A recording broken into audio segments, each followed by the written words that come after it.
যে মাটির বুকে ঘুমিয়ে আছে লক্ষ তৃষ্ণা, দে না ওরা দে না, সে মাটি আমার কণ্ঠে মাখিয়ে দে না।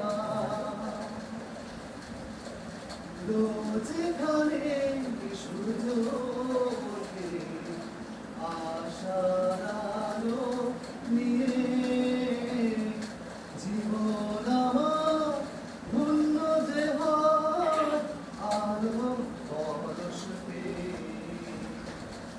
এই মাটি ছেড়ে অন্য কোথাও যেতে বলিস না,